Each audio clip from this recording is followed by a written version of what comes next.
আসসালামু আলাইকুম সম্মানিত ভিউয়ার্স, দেখতেই পাচ্ছেন টাঙ্গাইল ডিসিলেক খেলা চলছে ৭০,০০০ টাকা টিকিটে।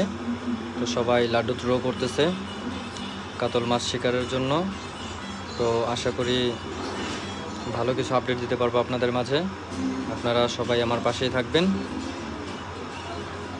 তো দেখা যাক কি হয়, আপনারা সবাই আমার সাথেই থাকবেন, আপডেট দেওয়ার চেষ্টা করবো আপনাকে।